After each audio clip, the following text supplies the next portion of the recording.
Hi, and welcome to Wednesday's program. As always, glad to have you being a part of it. Headlines tonight will include a structure fire in Magoffin County, a local man who lost most, if not all, of his personal belongings. We'll talk about that. We'll talk just briefly about copper thefts and how they've been causing some issues for internet and other utility customers. I also have Hornet highlights from last night's Jackson City matchup with Magoffin, of a different sort, so to speak. But we'll get to all of that and much more to cover in the half hour, including a forecast that has temperatures taking a bit of a swing. Tomorrow, 40s, upper 40s, and we're going to make a run at 60 on your Friday. And that's when our next big change comes. An active weather pattern that will include some rain, possibly some snow as well for your weekend. And then another week next week, much like this. A lot of sunshine, dry, calm, and temperatures kind of up and down a bit. A Floyd County school, specifically South Floyd Elementary, was put on lockdown earlier today after a report came in to the school and to authorities of a man in a vehicle on the campus of the school who was armed with a weapon. We know that at the time, all students, as well as all staff, were said to be inside the school. The Floyd County Sheriff's Department issuing a statement earlier today that they were looking for a man, a black male, last seen wearing a blue and white UK jacket and black pants, last seen leaving South Floyd Elementary on foot, headed possibly in the direction of Melvin. They did place, again, the school on lockdown. There was a report of a man in the vehicle in question with a weapon. No specific mention of what the weapon was. The person was not on South Floyd Elementary's campus at the time that police were investigating.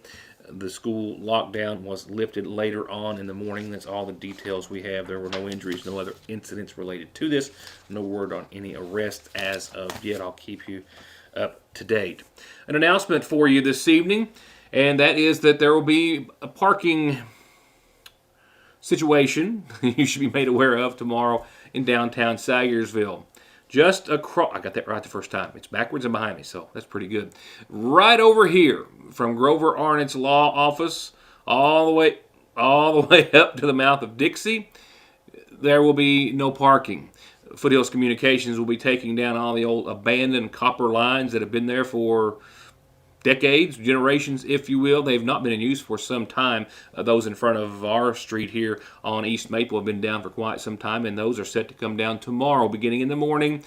And that means that they will have parking blocked off so crews can take those down. It's going to allow the city to make some long-wanted improvements. I believe they've been working on some downtown lighting and some other features, and that will help make way for them. Now, on the note of old copper in general, in tomorrow's edition of the Sayersville Independent, Heather Oney, who spoke at great lengths today with representatives of Foothills Communications, will tell you about how copper thefts have really caused a lot of problems here as of late. Many different thefts causing many outages for a lot of their customers, and she has spoke to them about how often, how frequent, and how big of a problem it has been. That will be in tomorrow's paper. I'll elaborate more on it here in the program a little later. Also in tomorrow's paper is more on a structure fire that happened in Magoffin County. A Magoffin County man that Heather has spoken to that I have yet to, but have intentions on doing, lost most, if not all, of his personal belongings due to a fire over the course of the past few days here in Magoffin County. She'll have more tomorrow. Here are the details that I have for you tonight. A Magoffin County man lost his home and all of his belongings, but not his pets, in this structure fire that happened this Monday in the Middle Fork area. Justin Baldwin told my editor Heather earlier today that he was at work on Monday when his mom called at around 2 o'clock saying that she could see smoke rolling out of the doors. He headed home. She called 911. He was close by and got there actually just before the fire department did. Tried to make entry into his home, but the smoke and the heat just pushed him back. All he could do was yell for his pets at the door, but they were hiding under the bed. The Middle Fork Fire Department, however, came just a few moments later, ran in, saved the two small dogs. One was 15, one was 10. I think he's owned them their entire life. Baldwin told Heather that there is currently an ongoing arson investigation, saying that the fire, he believes, started when no one was at home, obviously, and in a back room where nothing was plugged in. Baldwin also sharing with Heather that he was not insured to cover any of the loss. There will be more in tomorrow's paper. I hope to have more from Mr. Baldwin here on Your News Today in the days ahead. Again, that fire, that report on the copper, and a whole lot of other must-reads in tomorrow's edition of the Sayersville Independent, and a lot of sports news as well. I'll have some sports news for you in a few moments, but now a word or two from a sponsor or two or four or more.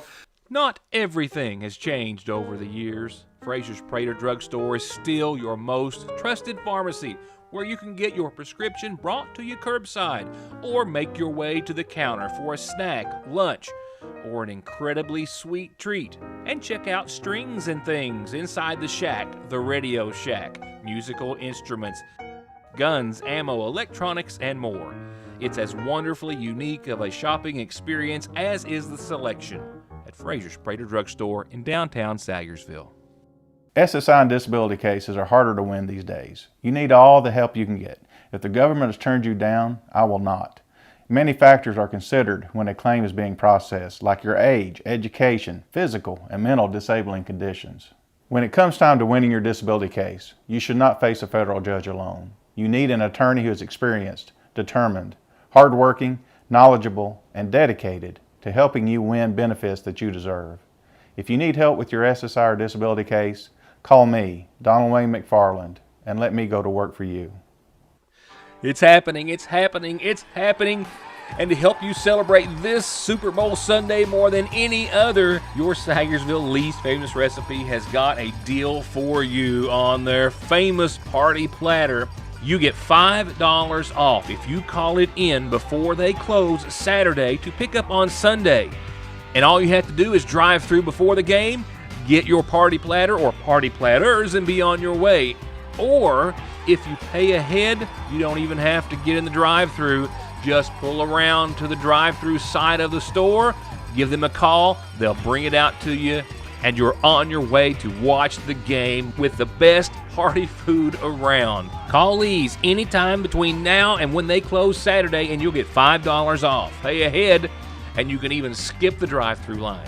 349-3626. I'm Kelly Collins from Golden Law Office. I began my legal career in Lexington, representing some of the nation's largest insurance companies. This experience provided me with the inside knowledge as to how the insurance company will prepare to defend your case. I'm now taking that knowledge and returning to my hometown in eastern Kentucky to help those hurt through no fault of their own. If you or a family member have been injured in an auto or truck accident, call Golden Law Office today.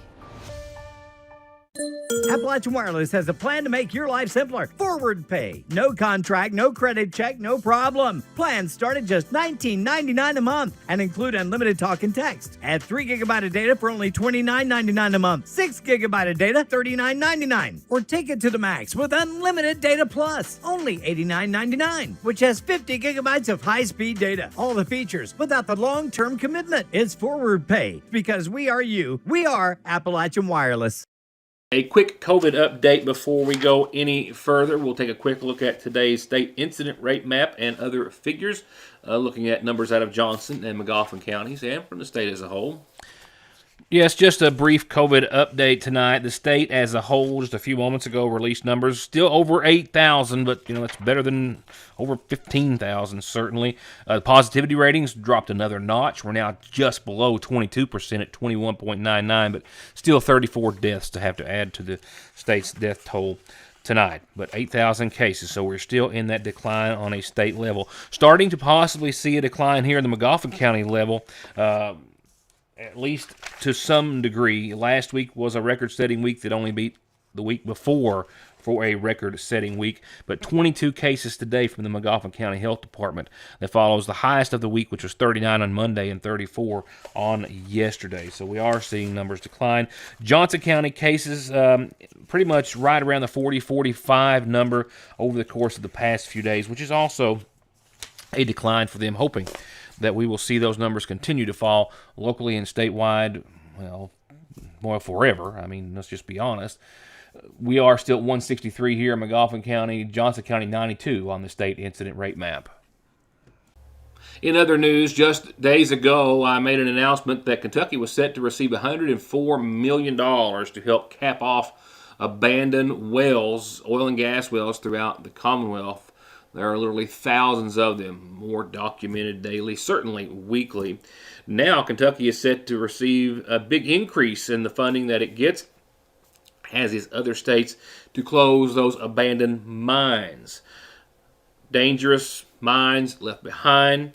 They are going to help them reclaim unstable parts of the terrain, as well as improve water quality.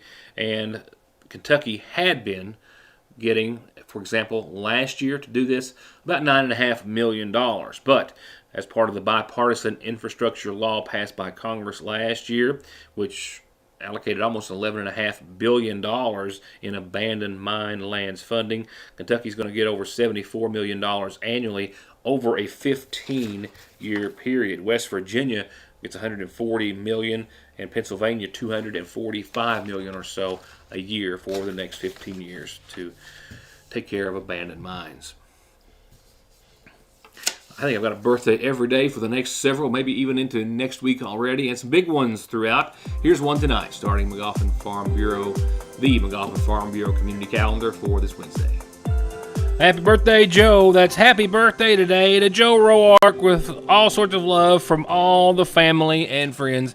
Happy birthday, Joe Roark. Happy birthday to you. Going on, just in from our friend Paul Gumby Montgomery, Special Olympics sign-ups will be held Friday the 25th, 6 o'clock at Sagersville City Hall. Special Olympics has been getting bigger and better every year for anyone over 8 years of age and under 108.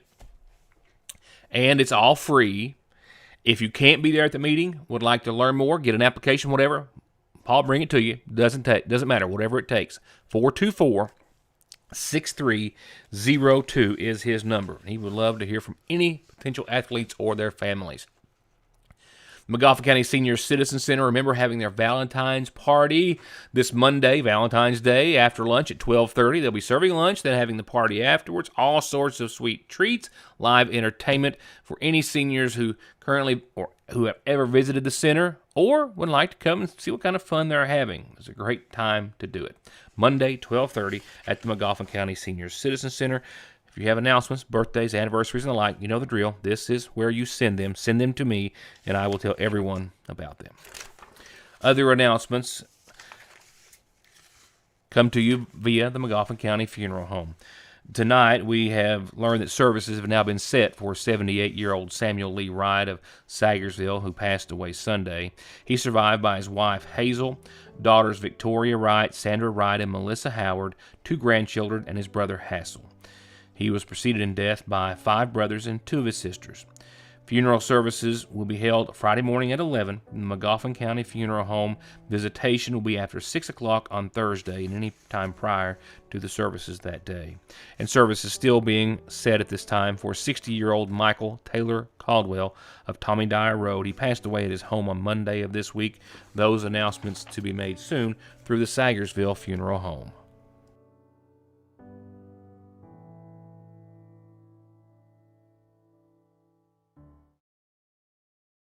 Call the pros.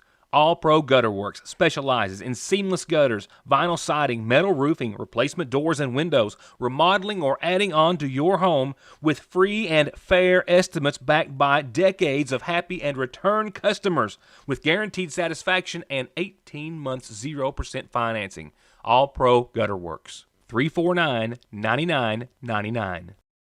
Whether the new year brings you new dreams or you're working towards the same ones, let Salyersville National Bank help you build, bank, or save for them. Salyersville National has been helping dreams come true since 1902. Give them a call at the main location, 349-3131, or the branch, 6121. Do you really want to get caught in this again on those tires? Get there in one piece and save.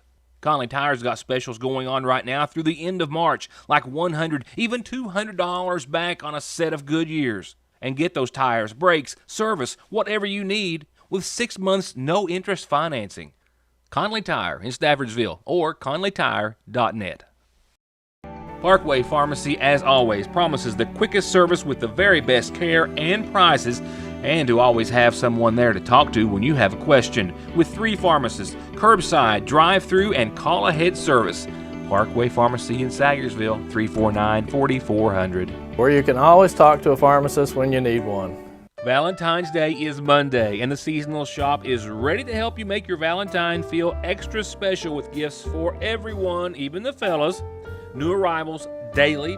They've got new jewelry and accessories. New Simply Southern just hit the floor. They've got new shirts, pajamas, comfy sets, dresses, and more. Brewmates are an excellent gift, and they're currently stocked up on all the colors and styles, especially red. A perfect gift, obviously, for any Valentine. New to the shop, Duke Cannon for men. It's inspired by soldiers benefiting veterans, with all sorts of products from soaps to lotions and beard oils. And remember, they'll be delivering locally to all schools and businesses for Valentine's Day, so stop in and see the gifts that are ready to go, or let them customize something special for your special someone at Fraser's Trader Drugs and Seasonal Shop in downtown Sayersville. Happy Valentine's Day. I'm Kelly Collins. And I'm Taylor Shepard. And we are with the Golden Law Office. We both began our legal careers in Lexington, representing the nation's largest insurance companies. This experience provided us with inside knowledge as to how the insurance company will defend your case. We are now taking that knowledge and returning to our hometown in Eastern Kentucky. As a partner at Golden Law Office, we are returning home to continue to help those hurt through no fault of their own. If you or a family member have been injured in an auto or truck accident, call Golden Law Office today. Next, our focus will be on Hornet basketball, and last night hosting Jackson City. You know, more often than not, when a team gets way up and out front of their opponent, the bench comes in to, make it a little more fair and to give the younger players perhaps some game time. And the points usually start to slow down. That just didn't happen last night for Magoffin County. The youngsters stepped in and stepped up, and it got even more exciting. And we'll get to those highlights in just a few seconds. Right now, as we take a quick look at the triple overtime win over Lawrence County, let's check in with Coach Scott Castle. This game right here was kind of the pivotal moment for the season, albeit late in the season. The boys got off to a slow start. They're still winless in district matchups, not exactly where the coach, not even anywhere close to where the coach and his team would want to be. However, the last 3 out of 4 games have been a drastic turnaround. The showing against Jackson City last night just giving them a little extra momentum, hopefully that they will need going into tomorrow's night game at Johnson Central. It is, but you have to remember that the success of any basketball player takes place in the amount of work that you put in during the summertime. And, we experienced what time other teams around the region were in the gym. We were following the guidelines regarding COVID. So there was about a 5-week span that everybody else was practicing, and we were not. And then you add the fact that, for whatever reason, some of the kids made time to make it into the gym. Some didn't. So, the combination of the two kind of put us back. It's kind of set us back. When that happens, it just takes some time. So that's kind of where we're at. So let's fast forward down to the, final quarter of the regular season, which we're in, obviously. But that kind of started at the end of January, close to the end of January, with a big pivotal moment and a big swing. I think the overtime win against Lawrence County has put a little pep in your all step since. It did, and it just proved what the coaching staff and I have been telling the kids, is that when we play together, we play as a team. we play on both ends of the floor, that we're capable of beating anyone. And that is a prime example. We went in a half down 12 points, we came back out and had a really good quarter in the third quarter, and then it just carried through the fourth quarter into the 3 overtimes, and we were able to come away with the win. So we've had 3 or 4 really good practices back to back. Of course, came in last night and picked up a win, and kind of was able to see the things that we've been working on in those 3 or 4 days pay off. So we've got a tough stretch down the season here. I'm to blame for the hard schedule here at the end, but we're really going to have to play really well in order to pick up a couple more wins before the district tournament. And that first hurdle is going to be tomorrow night at Central. You dread that as much as you look forward to it, in my experience. I think that is. It is, and for whatever reason, we've been able to play one good quarter against the district teams, maybe 2. We've not been able to put 4 quarters together. Hopefully, people keep telling me that we're young. I know that we're young. We're basically sophomore. We start 4 sophomores and a junior, but these kids have the ability to play. They know how to play. It's just a matter of playing together and playing on both ends of the floor to be successful. I want to make sure we go out on a positive note on this report and interview, because they have learned a lot. They've gained a lot of ground, especially here in the past few weeks, and that is to be noted. And last night, I know that Jackson City was outmatched, but more often than not, when you're out, you got that much cushion. You put in your second, your third string, whatever you want to call it, off the bench. Things slow down, but not so much last night. It didn't slow down. You had an 8th grader, man, that was just, we had a good time watching that last quarter and a half of ball. And most certainly the last half of the last quarter, but here we are, 1:30 left to go in the third. That's when I get there. The Hornets have blown out their lead to 61-35. And they're still rolling. Here's senior Case Atkins off the glass. It's 63-25 at the end of the third quarter. And from there, it's just all gravy. Reed Meadows wins the fight in the paint for the 2-point prize. Ethan Salyer then draws him in down low, kicks it right back out to sophomore Noah Salmons, and this is one of his 2 big threes late in the game. Then there was the 8th grader, who had us all caught up in the win. Parker Bowling, on the run, goes for the reverse, but wait, this kid's just getting warmed up. Here we are, 3:30 to go. Bowling off the bench with a monster 3-pointer. Then, with the layup, making everybody a believer.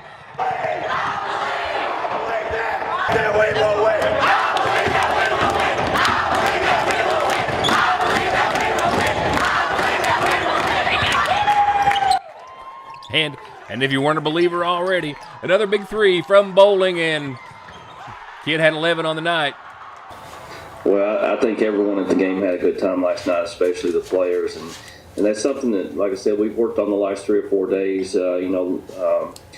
We picked up a bad habit throughout the season that whenever we rebound the basketball, we kind of let teams go down and set up before we push the ball down the floor. So that's really been a big emphasis over the last 3 or 4 practices. And, the middle school is now practicing with the high school. And, prime example, last night we rebounded the basketball. We got out in transition really quick, puts the defense in a scramble. And then when you have shooters on the floor like Parker Bowling, he ended up with 11 points. I think Noah Salmons knocked down a couple of threes. It's just hard for teams to find you in transition when you do that, when you have some shooters and then you have the defense chasing you for shots, and now you can get to the rim. So I'm excited for what this younger bunch, the potential that they have. We just have to keep them in the gym and keep them grinding. Lastly, I already know the answer to this question, but just going to give you a chance to say it. What can we do as fans to help you guys tomorrow night? Well, we need everybody in the stands over at Central. You know, it's an important game for us. Paintsville actually went to Central last night and knocked them off in overtime. So, you know, I'd like to pick up a win there at Johnson Central, but more importantly, you know, I'd like to see us compete all 4 quarters and kind of see what the outcome is at that point. And final score last night for the boys, 78-25. That win puts them back up on an even keel at 11 wins and 11 losses and 0-5. That also puts them into the house of the Golden Eagles tomorrow night. JV tips off at 7:30. Lady Hornets on the road tomorrow night at Pike Central, and then the next night they're hosting Martin County here at home. The night after that, Friday night, they'll be hosting Wolfe County, Monday hosting Betsy Lane, and then later on in the week, they're hosting East Ridge and wrapping up their regular season. Wrapping up tonight's program is your Licking Valley RACC forecast, where we're going to make a run at 60 on Friday. Yes, indeed. First, though, let's talk about the next few hours. Very close to last night, a low of 33 degrees. And kind of like yesterday and last evening, winds still out of the southwest, 6 to 15, 16, 17 miles per hour. With that, a chance of sprinkles. At most, it's kind of felt like that and looked like that for the latter part of the afternoon and early evening, and we have a chance of sprinkles anywhere from now till midnight. But tomorrow, 47, mostly sunny. Still winds out of the west primarily, up to 20 mile per hour gusts tomorrow. So a mostly sunny but breezy day, right around 47, 48 degrees. Tomorrow night, mostly clear and a low of 27. Winds still out of the west, up to 15 miles per hour at times. Friday, windy but warm, 60 and mostly sunny on your Friday. Winds cranking it up a notch out of the south-southwest, up to 28 miles per hour in the latest estimate. Yeah, up to 28. Rain chances, though, Friday night. That's when things change. The next system rolls in and gives us a 40% chance of rain, mainly after 10 o'clock Friday night. Will fall down to about 38 degrees for the nighttime low. Winds still persistent out of the southwest, up to 20 miles per hour at times. Saturday, as you saw, a 30% chance of rain, mostly cloudy, and 43 as a result of the next scenario, weather-wise. Saturday night, a 40% chance of rain, maybe changing over to some snow. There you see your Sunday, maybe some lingering snow. Right now, I know there's been some, I don't want to say talk or maybe of some accumulating snow. Not seeing it right now. A few light flakes, I think, continuing into your Sunday. We'll talk more tomorrow about the rain and snow pattern for Saturday and into your Sunday, but right now that pretty much sums it up. Monday of next week, we'll kind of start off and have a week like this one. A lot of sunshine, temperatures fluctuating. 37 mostly sunny Monday, 48 sunny Tuesday, 57 and mostly sunny by midweek on Wednesday. It's too early to talk about spring, but I want to. That's a wrap. Hope you have a Sayersville Independent in your hands by the time I see you back here tomorrow night. If not, hopefully soon thereafter. Another big paper coming out tomorrow. I'll see you back here with other news tomorrow night. Thank you for watching.